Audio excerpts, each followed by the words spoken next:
Halo rekan trader, jumpa lagi dengan saya Rob, si Chameleon Trader. Terima kasih Anda sudah berkunjung. Dan bila Anda belum subscribe channel ini, silakan pencet tombol subscribe dan aktifkan loncengnya. Dukung channel ini agar bisa berkembang untuk bisa terus memberikan informasi seputar dunia pasar modal Indonesia.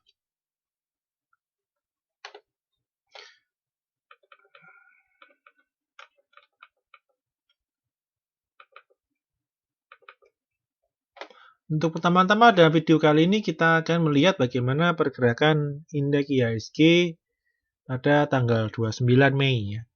Nah, pada 29 Mei ya pergerakan IHSG seperti di video sebelumnya ya, di mana IHSG ya window dressing bulan Mei ya, seperti yang terjadi di bulan April ya, di mana bulan akhir 4 hari terakhir di bulan Mei juga terjadi window dressing ya, di mana IHSG terus naik ya, dan seperti pembahasan juga sebelumnya, kalau rally dan naik dari IHSG di bulan April dari support, nah sedangkan IHSG di bulan Mei rally-nya dimulai dari pertengahan ya, jadi closing bulan Mei lebih tinggi ya daripada closing di bulan April ya. Di bulan April ini tertingginya di 4726 ya. Nah, sedangkan untuk di bulan Mei ini ya di 4753 ya. Nah, kita harapkan IHSG ini ya kenaikannya ini didorong oleh kenaikan sektor finance ya, kenaikannya ya. Terutama dari kenaikan dari Bank BRI ya. Nah, di mana asing membukukan net buy yang sangat besar ya.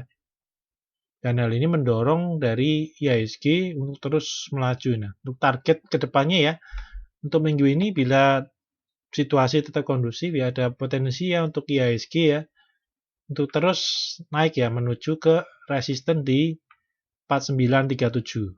Nah, apabila IHSG ini mengalami koreksi, nah koreksinya pun masih wajar saja karena sudah 4 hari ya. Ini sudah 4 hari IHSG rally. Nah, untuk apabila terjadi koreksi, ini akan menguji ya 4639 untuk dijadikan support ya. Nah, apabila sudah valid ya, sudah kuat ya, bertahan di atas 4639, nah ada potensi untuk kembali rebound dan menuju ke level 49 ya. Nah, bila kita melihat seperti bulan Mei ya, ada potensi untuk IHSG akan koreksi ya. Apalagi BBRI pun juga sudah rally naik ya dengan kenaikan yang cukup tinggi ya. Nah, ini kita lihat dari volumenya sendiri ya, ini sangat bagus ya, di mana volume dari IHSG pun juga besar ya, jadi kenaikannya bagus ya. Dan bila kita lihat nih, dari indikator MACD-nya pun, akumulasi belinya pun juga cukup kuat ya. Oke, kita untuk pembahasan IHSG cukup sampai di sini. Ya, kita akan melangkah ke segmen berikutnya ya. Nah, ini di mana saya akan coba ya menawarkan suatu program membership dari Rob Chameleon Trader ya. Jadi di mana rekan-rekan akan tergabung ya di dalam grup ya, grup Telegram. Dan nanti ada channel Telegram juga yang sifatnya satu arah. Di mana keuntungan didapat yaitu fasilitas yang didapat yaitu salah satunya yaitu mendapatkan rekomendasi saham ya. Dimana nanti lengkap dengan pembahasan analisa teknikalnya dan juga dilengkapi dengan trading plan di mana level entry-nya dan juga level cut loss-nya ya. Nah, dan juga nanti fasilitas kedua yang bisa digunakan bila tergabung ke dalam membership ini yaitu bisa merequest chat analisa teknikal yang ada seperti di YouTube ini pembahasannya ya. Dan juga nanti rekan-rekan juga bisa berdiskusi dan berkonsultasi ya tentang masalah apapun tentang saham ya. Nah, berikut adalah contoh rekomendasi yang pernah diberikan ya.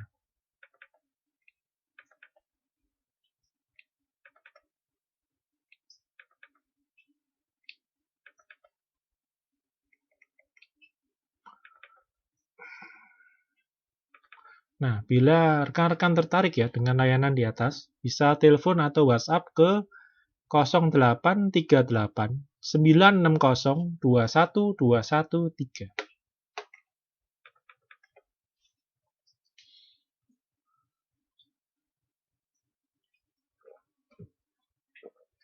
Ya. Oke, kita akan pembahasan saham yang pertama, kita akan melihat saham Adaro Energi ya. Nah, seperti pembahasan ya dari video sebelumnya ya. Adaro ini pergerakannya sangat bagus ya. Untuk mengingat tanggal 3 Juni nanti Adaro akan dividen ya.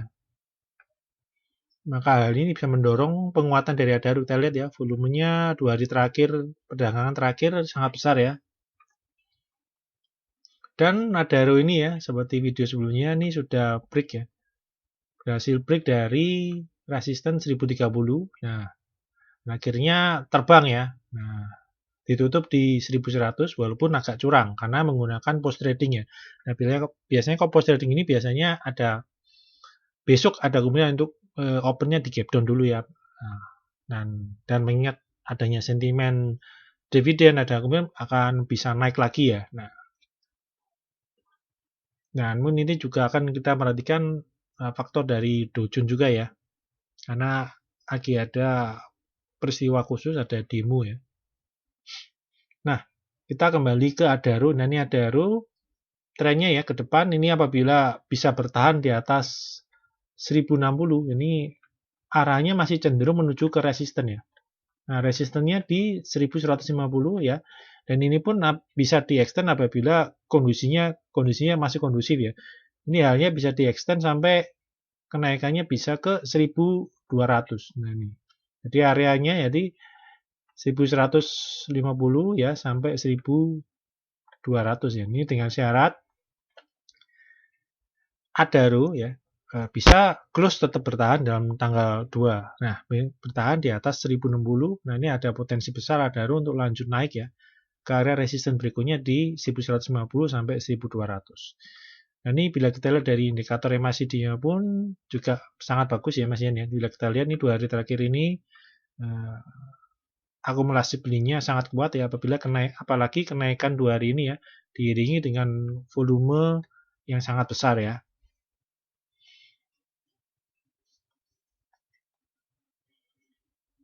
Dan juga kita lihat ya ini cukup bagus ya arahnya. Ini kita lihat nih higher low ya, higher low dan higher low terus ya. Ini juga tercipta untuk jangka pendek ini higher high dan ini higher high kembali ya.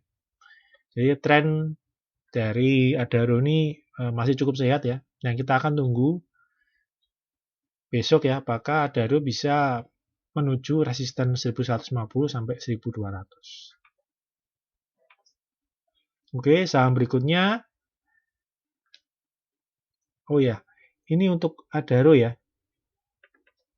Untuk Adaro, nah ini bila rekan-rekan tergabung ke dalam membership ya, ini akan sudah mendapatkan alert ya, alert untuk membeli Adaro di tanggal 27 pagi ya. Nah, ini di level 990 sampai 1010 ya. Dan tanggal 28-nya seperti kita ketahui ini Adaro break ya. Nah, break pertama kali. Nah, ini bisa melakukan averaging up dan kemudian tanggal 29-nya Adaro lanjut naik ya. Oke. Oke, saham berikutnya akan kita bahas yaitu saham Era Jaya Swasembada ya. Nah, pergerakan Era ini masih mengikuti IHSG ya, di mana pergerakannya cenderung sideways ya, dengan resistennya ada di 1235 dan area supportnya ada di 1110 ya. Nah, kita lihat percobaan pertama menembusnya ini terlihat masih ya sama seperti sebelumnya ya, dimana banyak sekali tekanan jual ya. Nah, ini kita lihat bila harga Era masuk ya di atas 1235, banyak sekali seller ya, sellernya masih cukup strong ya. Nah, ini seller dari Era ini sangat kuat ya Mas Ian ya. Jadi area-area di atas 1235 ini masih kental dengan guyuran ya. Jadi agak susah ya Nah, ini dari terakhir juga ditekan lagi ya, namun close masih bisa bertahan di atas 12.35. Jadi ke depan ini ya, minggu depan ini ya sangat penting untuk bagi ERA untuk tetap bertahan di atas 12.35 ya.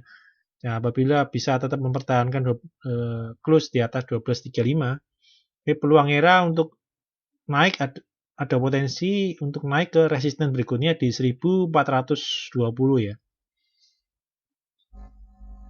Dan juga dari indikator MACD masih kita dapat terlihat masih akumulasi belinya masih cukup bagus ya, belum terlihat ada tekanan jual yang kuat ya.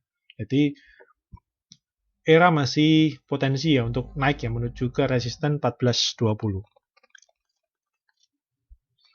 Oke, saham berikutnya yang akan kita coba bahas yaitu saham Mitra Adi Perkasa atau MAPI ya. Nah, MAPI ini pergerakannya ya, ini pola sebelumnya ini ada pola rising width ini ya.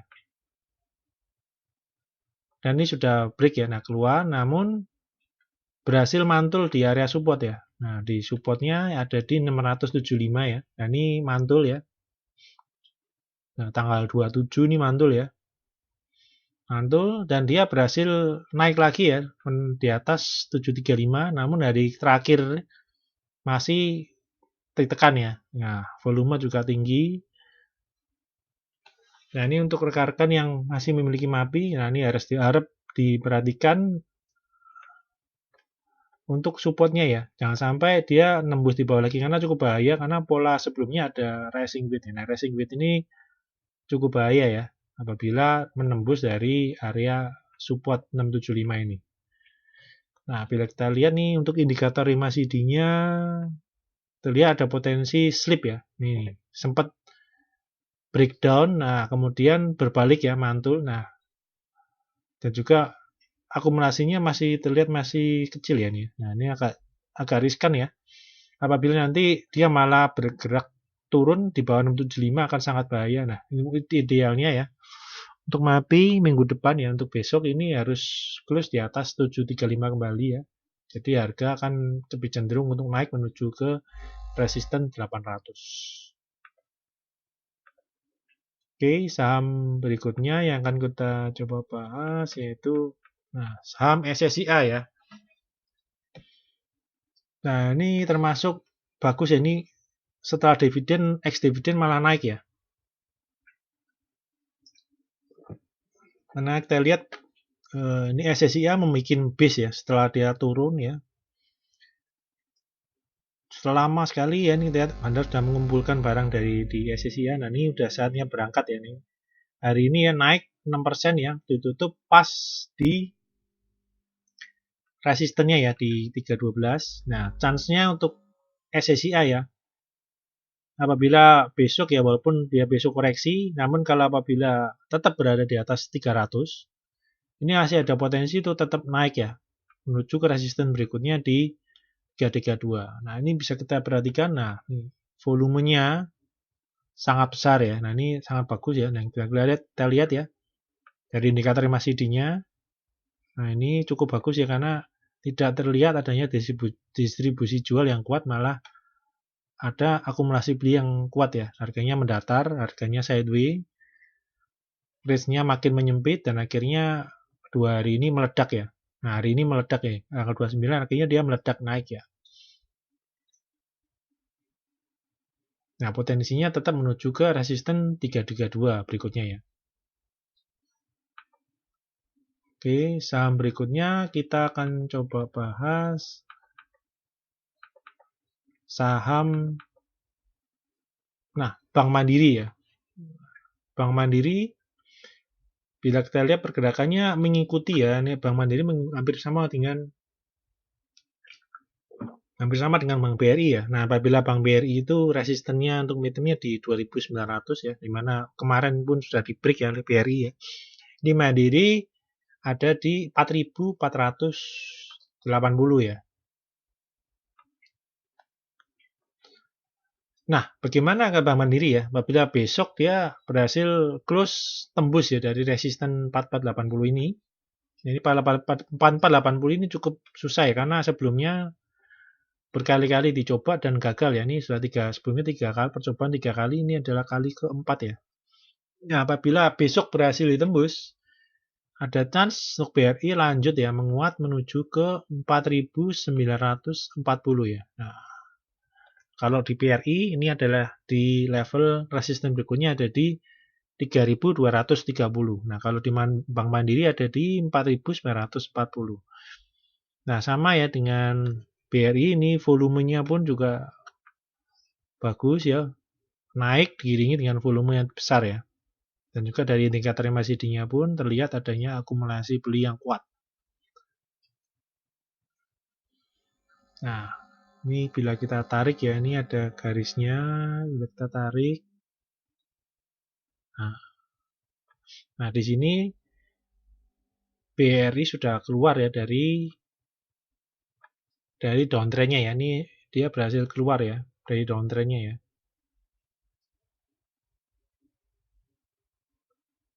Jadi memang sektor ya pendorong dari kenaikan IHSG ya pada kenaikan akhir Mei ini lebih dampaknya kontribusi dari sektor finance adalah sangat besar ya, karena market cap di finance cukup besar ya, makanya ini sektor finance pergerakannya cukup bagus.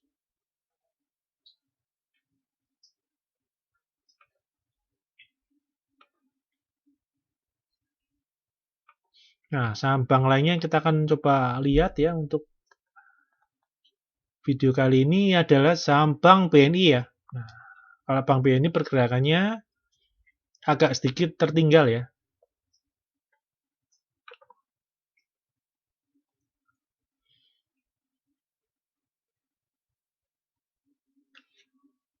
Nah, kita lihat nih ada resisten, dia ada resisten di 3740 dan barusan kemarin ya dia di break ya dengan full body candle. Nah, ini apabila besok bisa bertahan di atas 3740 ya, ini kecenderungan dari BNI ini akan lanjut menguat ya ke 4240. Nah, juga sama bila kita tarik trennya pun juga akhirnya dia sudah keluar ya dari downtrendnya ya.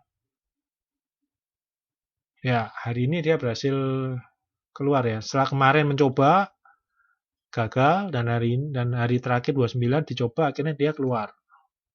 Ya, volumenya pun juga mendukung ya. Bagus. Nah, ini juga dari indikator MACD-nya pun juga masih bagus ya. Jadi ya masih ada chance untuk terus menguat menuju ke resisten 4240. Nah, namun juga harus juga tetap waspada ya. Untuk waspada supportnya untuk BNI ini ada di 3580 ya untuk Bank BNI.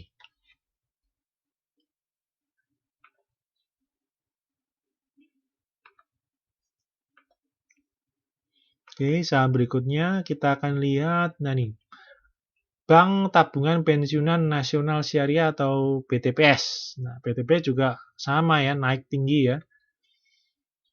Nah, BTPS ini ada resistnya ya di 2580 ya, di mana tanggal 27 ini, 27 nyoba di break. Dan 28-nya lanjut terbang tinggi ya. Nah, ini resisten yang ingin dituju dari BTPS yaitu di 2970 ya. Nah, bila kita lihat ya, candle-nya kenaikannya cukup bagus, namun ya kembali melihat dari volume agak kurang ya. Nah, ini dia naik ya, naik tajam ya di 2 hari terakhir, malah volumenya malah agak turun ya. Ini agak dicermati untuk BTPS ya. Ini agak kurang sehat, kenaikannya agak kurang bagus ya. Tidak seperti Mandiri dan BNI ya, volumenya makin tinggi ya. Nah, dari indikator MACD-nya pun, kalau dari indikator MACD cukup bagus ya. Ini kenaikannya dari yang kenaikan sebelumnya, ini berhasil lebih tinggi ya. Lebih strong ya, karena emang kenaikan lebih tinggi ya. Ini 2520 dan ini sudah mencapai 2880. Cuma yang di BTPS yang harus diwaspadai yaitu volumenya ya. Volumenya harga naik, volume turun. Nah, ini ada risiko untuk koreksi ya. Untuk BTPS. Oke, saham berikutnya kita akan coba melihat saham Nah, Astra ini juga seperti bank ya, kenaikannya rally-nya cukup luar biasa ya. Dia rally dari harga 3.570 dan sekarang sudah mencapai 4.770 ya. Di tengah berita penurunan dari penjualan mobil malah dia naik tinggi ya. Nah, untuk cara teknikal nih Astra target berikutnya yang ingin dicapai yaitu di harga 4960 ya. Nah, sedangkan sekarang posisinya untuk supportnya yaitu 4360 dan 4080 ini akan dicobakan nanti apabila koreksi akan menjadi support ya. Nah, ini untuk rekan-rekan yang belum mengambil Astra lebih baik menahan diri untuk menunggu untuk adanya koreksi karena kenaikan dari Astra ini sudah sangat tinggi, sangat rawan untuk adanya koreksi ya. Nah, namun dari volume kenaikannya cukup bagus ya. Jadi semakin lama, semakin tinggi, semakin besar volume. Bisa dibilang sangat sehat ya untuk Astra ya. Dan untuk indikator MACD-nya, akumulasi belinya pun juga sangat kuat. Jadi kenaikannya cukup bagus ya untuk Astra. Bagus bagi yang sudah memiliki di harga-harga kisaran 4.000 ya, 4.000 sampai 4.360 sangat bagus ya. Namun untuk yang belum memiliki harap menahan diri dulu karena kenaikan dari Astra ini sudah sangat tinggi ya, rawan sekali untuk koreksi. Nah, saham terakhir yang akan kita coba lihat yaitu saham Telkom. Nah, ini lain ya dengan yang tadi. Saham Telkom ini malah masih cenderung sideways ya.